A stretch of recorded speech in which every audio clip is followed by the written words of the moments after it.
after these workers are getting restive. You know, we worked hard, we produced a socialist economic plan for our area, nothing's happening. So Chavez calls on television again, a cabinet meeting, and he proceeds to talk in that sense about we're going to revive that socialist economic plan, it's been held back, we want to move on it, and you know, we have now state capitalism without worker control, we don't have socialism.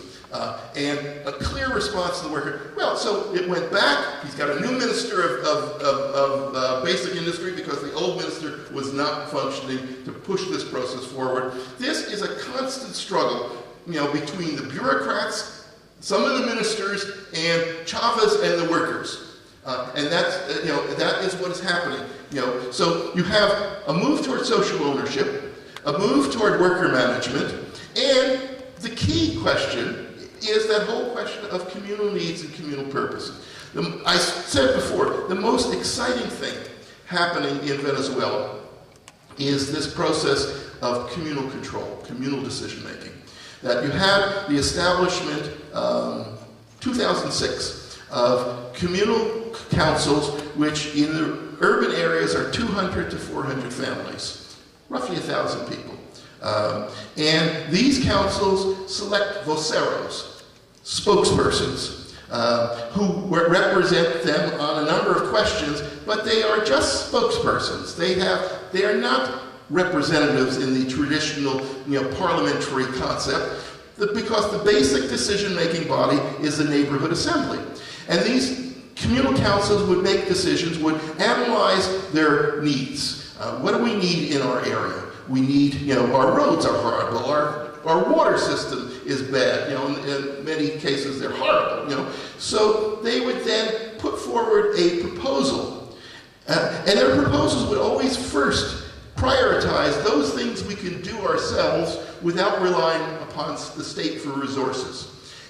But when they came to needing resources, they would make a proposal for this whole process, and, you know, they would then get through a process of actually finding ways to, you know, to take the money that they receive from state bodies in order to, you know, economize it. I went to a number of small rural areas where they had received money for 12 houses to be built in their communities because of substandard housing.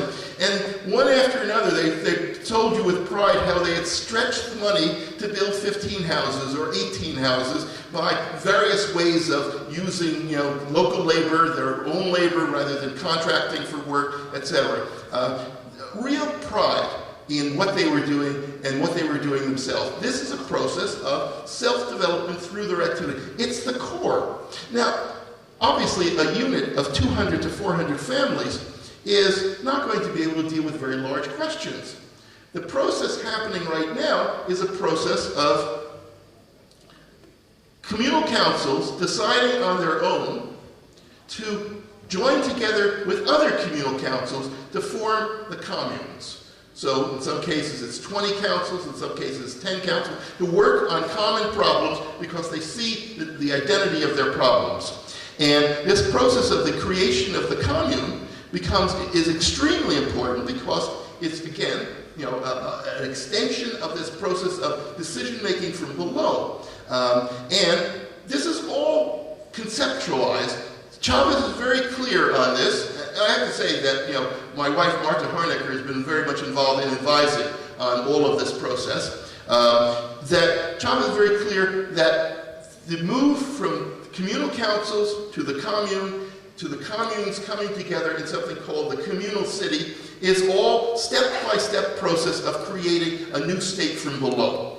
And he says very explicitly, and said on many occasions, the communal council is the cell of the new socialist state. Now that is the most exciting thing happening there, because you can see the effect upon people, you know, of how they grow in this process of decision-making from below. So that's the internal kinds of things that are happening under these conditions.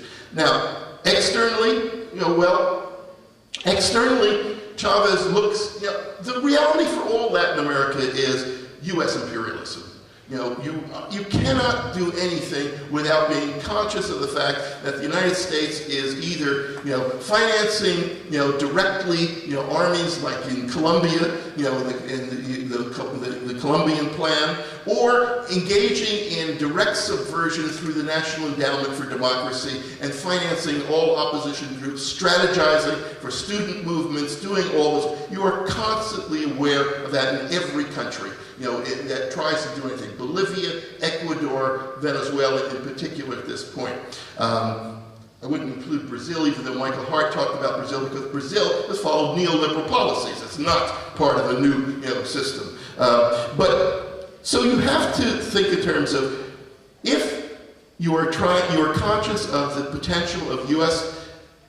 Proxy invasion through Colombia and various kinds of attacks by the U.S. being cut off, what you do is what Chavez is attempting to do internationally is you try to create a multipolar world by creating alliances with countries that have in common only that they are opposed to the U.S. imperialism. So you get alliances with Iran, alliances with China, alliances with Zimbabwe and Mugabe, alliances which are distinctly uncomfortable for anyone on the left.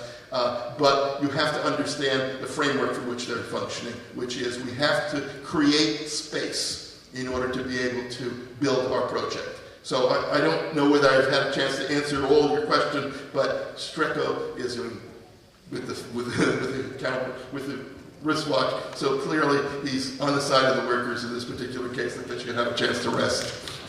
So thank you.